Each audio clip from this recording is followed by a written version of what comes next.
Hi again, everyone, and Happy New Year. I'm Gary Digital Williams. Thanks for joining us once again on the Boxing on the Beltway Podcast Network for our Beltway Boxing News and Notes podcast. And Beltway Boxing News and Notes on the Boxing on the Beltway Podcast Network brought to you by Real-Time Pain Relief. From boxers to ballerinas, for shoulder pain to muscle strain, everything in between. Boxing Law on the Beltway recommends Real-Time Pain Relief, the natural, plant-based, safe, fast, and effective ointment. You go to freepainoffer.com, buy $10 worth of Real-Time Pain Relief. You get a free $10 tube of Real-Time Pain Relief. Rub it on, the pain is gone in real time. And by DeborahSpears.com, where she has great jewelry and also those great weight loss tips that you can diet with eating real food. You can still don't have to diet, actually. You eat real food along the way, and make sure you pick up that book she has on Deborah, Debra Spears.com. Well, I hope everybody had a great holiday and great Christmas, and looking forward to a wonderful 2019. Of course, along the Beltway, we are looking forward to a great 2019, and Juan Marshall and I are still putting together the year-end review. We just got that finished up, and we will bring that to you hopefully starting this weekend, going into next week if all goes well. We do want to let you know about the theme for 2018 was the year of the status quo. And you have to read the blog, boxonbeltway.podcast network to find, boxonbeltway.blogspot.com, boxonbeltway.blogspot.com. You need to read that this next week to figure out why we called it the year of the status quo. Okay, so we'll talk about that as well. And don't forget, the Boxing on Beltway Podcast Network can be heard on, of course, Spreaker.com, iHeartRadio.com, Stitcher.com, and on TuneIn.com. So make sure you can do that. You go subscribe to one of the podcasts on one of those great networks there. Well, we don't have a lot to go into in 2019, starting off in January. Not a whole lot going on. We have a couple big things in the area. One is an amateur show that actually takes place as we record this tonight. Starts tonight, and that's the Region 3 Silver Glove Championships. They'll take place at Rosecroft Raceway beginning this evening, January 3rd. It'll go through Saturday, January the 5th. The events on Thursday and Friday will be starting at 6 p.m. Eastern Time. Doors open at 5 p.m. Then on Saturday, the doors open at 3 p.m. and the first bell is at 4 p.m. No word on how much the tickets cost for the Silver Glove. Not exactly sure about that. But should be a lot of fun. And the champions from this region, which I believe is not only D.C., Maryland, but also I believe some place like in Pennsylvania in that area, and maybe Virginia as well, they'll advance to the National Silver Glove Championships. That'll be in Independence, Missouri, January 30th through February the 2nd. So just letting you know about that as well. So that should be good. Now, as far as pros concerned, again, not a whole lot going on. We do have a pro show coming up later on this month, and we'll talk about that in just a second. But on January 11th, which is a Friday, January 11th, the community building in Leavenworth, Kansas, Sharif C3 Rahman will be on a card, and this will be his first bout since he fought on June 29th at Martins West in Woodlawn, Maryland. Scored a 4-round unanimous decision over Talik Taylor. No word on his opponent yet, but Rahman, who is 3-0 with 2 KOs, will be scheduled to be in action on that card in Leavenworth, Kansas at the community building. And that'll be taking place there on Friday, January 11th. And then I guess we have to mention, I'm not sure about this, to be quite honest with you. I'd love to mention him as a Beltway boxer. He is really from Newark, New Jersey, but he trains here in the area. And that's, of course, the Olympic silver medalist from 2016. That's Shakur Stevenson. He's in the card on January the 18th at the Turning Stone Casino in Verona, New York. He doesn't have an opponent yet. Neither does Sharif Rahman, by the way. But Shakur Stevenson said it'll be in a 10-round bout. Now, we mentioned the bout only because I mentioned Shakur Stevenson, really because he is training now in Alexandria, Virginia. He is being trained, of course, by Kay Karoma, who is the national assistant coach for the U.S. Olympic team. And he's been training with him ever since the amateurs. So he's down here in Virginia training with Kay Karoma. So we mentioned him only because of that. But I think he still calls New Jersey home. So as long as he does that, we will not really talk about him a whole lot during the course of our Beltway boxing situation. So we'll see how he does. We wish him well, though, as he has that 10-round bout. He's moving quickly. in his career. No question about that. This is like his second 10-round bout that he's had. So he's moving quickly in his career. Now, the only card that is scheduled here for the Beltway will be on Saturday, January the 26th. Now, on BoxRec, if you go on BoxRec, it says it's in Waldorf, Maryland. But I've been told that the card is actually moved to the Patapsco Arena in Baltimore, Maryland, which is good for me, and I'll tell you why in a moment. But this will be a Sign Nation Sports card. I think it's called King of the Ring. And number of Beltway boxers on this card, including Mac Allison IV, Jamal Dyer, Travis Sevier Reeds, Genk Plana, Cornell Hitman Hines is on the card, Jonathan Burrs, Nigel Fennell, who's actually from Richmond, Virginia, but lives in Salisbury, Maryland, and also George Harris is on this card. He had a good rookie season. The only bout that we have scheduled so far is a 6-round bout between Jerry Slug Forrest out of Newport News, Virginia. He'll take on Lamont Capers, who moves up to heavyweight for this bout. But nobody else has an opponent, but the rest of the guys I just mentioned. Philip Stankovic is also on the card. We saw him at the Tyson's Playground, Vienna, Virginia, scored in the first round knockout. He's from Virginia by way of Serbia. So the card has been moved again from Waldorf, Maryland to the Patapsco Arena in Baltimore, Maryland, which again is good for me because 2 reasons. Number one, I will have a basketball game that day. I'll be doing a Coppin State doubleheader on that day. And number 2, I'm scheduled to be the ring announcer for this card. So it really works because I don't have to travel all the way through Maryland to get to Waldorf. And so it's right in Baltimore. So I just had to go straight from one end of Baltimore to the other to get there. And it shouldn't take nearly as much time. And I'm also thankful to my lovely wife, Evelyn, who has given me permission to work both those events because the 26th happened to be her birthday. But since I'm able to be actually work and actually get some payment for it, she did tell me okay. So I do appreciate that, and I thank her for that. So once again, that's Saturday, January 26th. It'll be at the Patapsco Arena in Baltimore, Maryland, and that'll be the Sign Nation Sports card. And that's our only Beltway boxing card of January 2018, but again, 2019. But again, we start a lot earlier than we did last year because we didn't get our first Beltway boxing card in-house, pro card, until May. That was when Gary Russell Jr.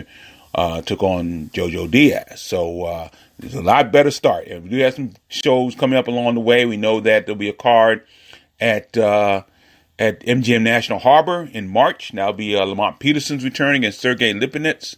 So we do have some shows coming up a lot earlier this year than we did in 2018. So that's great to see. So that's basically all the boxing news. So let's move on to our tributes. And actually, as we record this, yesterday, January the 2nd, was a real tough day. We lost a boxer that was prominent for a while in the early 90s by the name of Troy Browning. He was out of Pennsylvania, actually. But, he was a pretty well-known boxer. We lost Bob Einstein, who is better known. Well, for some people, he's known as being on Curb Your Enthusiasm. I never watched that show. I heard a lot of great things about the Larry David show on HBO. But I knew him, Bob Einstein, as Super Dave Osborne, the famous trainer famous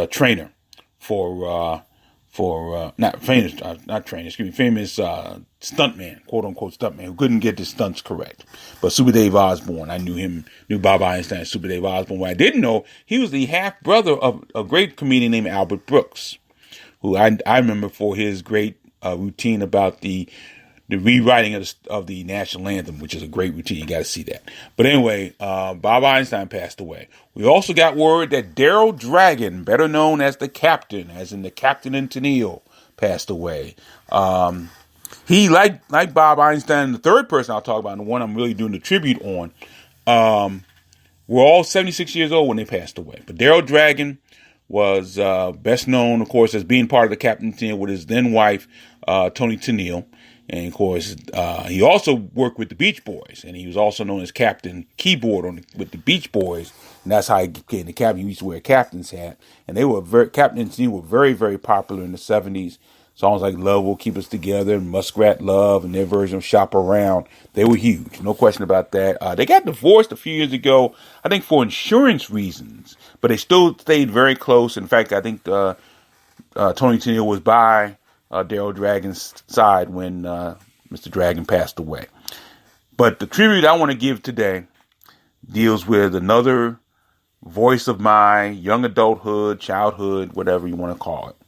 And a guy that was one of the premier voices in the world of professional wrestling. Of course, for those who are new to this podcast, every now and then I give tributes like this, even though they're not boxing related. A lot of times, I just wanted to get my feelings out as far as some of the tributes, and a lot of them are around professional wrestling. Especially last year, we had a whole lot of great tributes we gave out. Guys like Bruno Sammartino, Paul Jones, Larry the Axe Henning, Dick Slater, and so many others. But this guy was a major voice in the world of professional wrestling. Of course, we're talking about Mean Gene Okerlund. And this guy, Gene Okerlund, was a major, as I said, major voice during the days of the territories of professional wrestling. For those who don't know, each part of the country had a different territory about professional wrestling.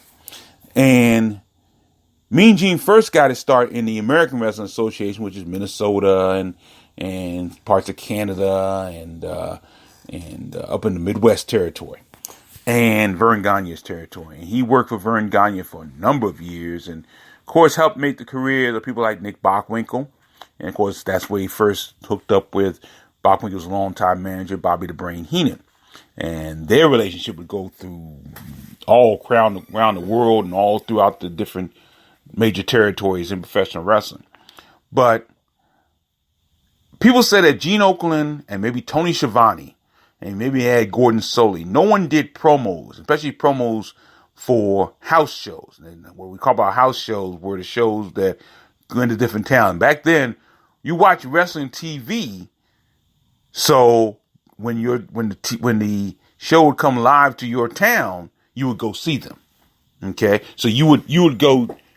TV would draw you into going to your local town to see wrestling. That's the way it was back in the territorial days. And Mean Gene Okerlund was outstanding in doing that, drawing people into the seats. But yet, he was not, and Tony Schiavone wasn't either, and Vince McMahon, when he did it, he wasn't either, Gordon Solie.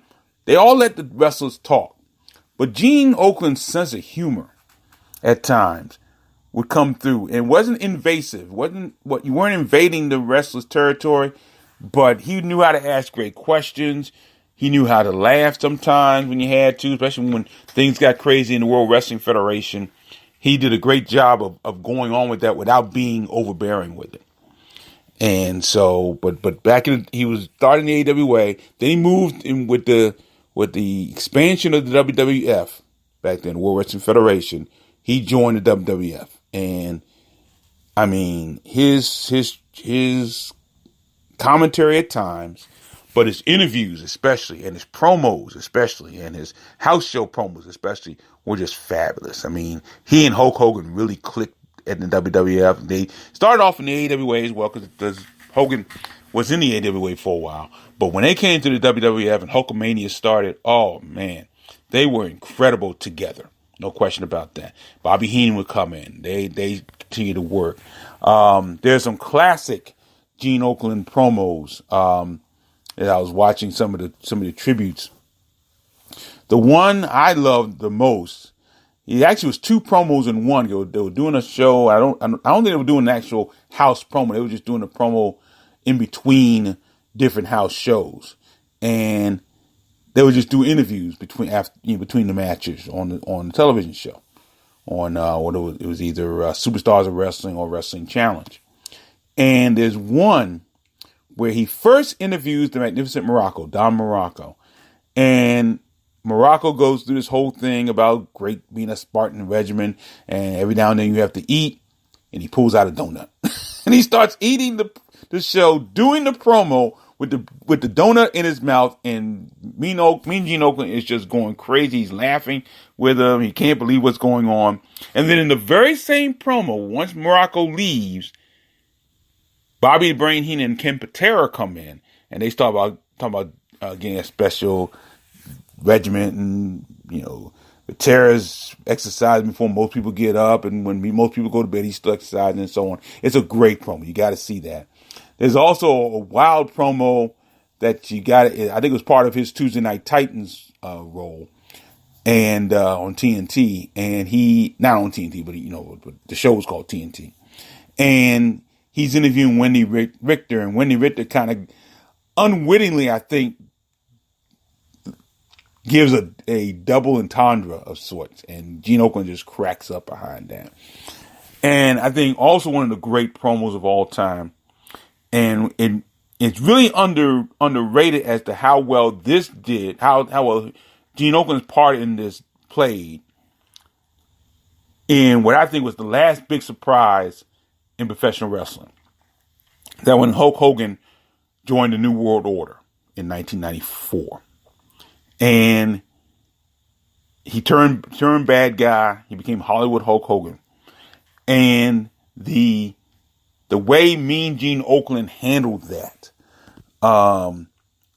with the interview, with the trash going into the ring, that is classic. And it really put a bow on what the New World Order is trying to do. I mean, it was shocking enough that Hulk Hogan, say your players, take your vitamins, and, all the great things he would say, the good things he'd say. It was shocking enough that Hogan would turn bad with the New World Order, Scott Hall and Kevin Nash at the time. But Gene Okerlund's response to it, the way he looked, what he said to Hogan and to the outsiders, it was fantastic. It was beautiful. There's so many great memories. I mean, you think about, a bit of trivia, and I mentioned this on my Facebook page. Mean Gene Okerlund was the guy who sang the national anthem at the very first WrestleMania. He had cards, so he had to remember the words. That was kind of funny. But he sang the national anthem at the very first WrestleMania. Of course, we can't forget him singing Tutti Frutti on the wrestling album, and also on the second wrestling album, which is called Pile Driver. He worked with Rick Derringer for Derringer's song and sang Derringer's song Rock and Roll Hoochie Coo. I do remember that. Don't forget that.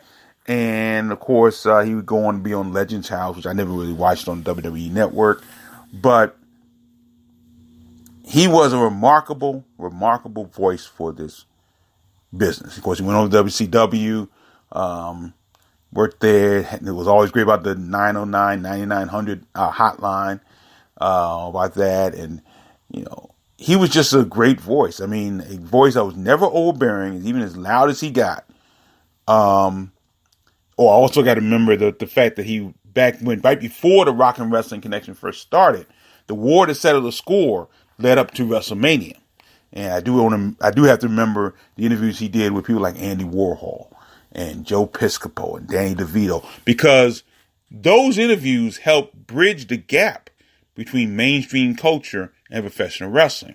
And the fact that these big stars at that time, anyway, were coming to see wrestling was big. And Gene Okerlund was right on that, interviewing these guys and interviewing, all the great wrestlers. And of course, again, memories are just starting to come my way now. Of course, the interview with Mr. T during Saturday's main event, when Mr. T got mad because Okerlund was interrupting him and during his workout, and Mr. T would say, when I get finished with him, he's getting ready to box Cowboy Bob Orton. So when I get finished with him, he's gonna look like you. That's what he said to Okerlund. Just great moments that Gene Okerlund has been a part of in wrestling for so many years. And again, just a tough loss right off the bat in 2019. A tough loss that we had among another number of losses on this particular day, just January the 2nd. Particular day, just a lot of losses right there. So hopefully won't be too many more. We have a good 2019 in pro boxing and wrestling for that matter. But again, our rest in peace, the Mean Gene Okerlund, and of course also Bob Einstein, Troy Browning, and Daryl Dragon. Well, that will do it for another edition of Beltway Boxing News and Notes. Don't forget, we are trying to get back weekly because we took off for the Christmas holidays, but trying to get back weekly for our Beltway Boxing News and Notes podcast. And don't forget, we'll be in the Sci Nation Sports Card Promotions Card on Saturday, January 26th from the Patapsco Arena in Baltimore, Maryland. Of course, the Silver Gloves take place all weekend long. Thanks for joining us, everybody. Don't forget, we are brought to you by Real Time Pain Relief. You go to freepainoffer.com, buy $10 worth of real-time pain relief. You get a free $10 tube of real-time pain relief. Rub it on. The pain is gone in real time. And buy DeborahSpears.com with great weight loss tips and great jewelry on Deborah, Debra Spears.com. I'm Gary Digital Williams. Thanks for joining everybody. And always remember, keep supporting the best boxing in the world, the boxing along the Beltway. Thanks for listening. Take care.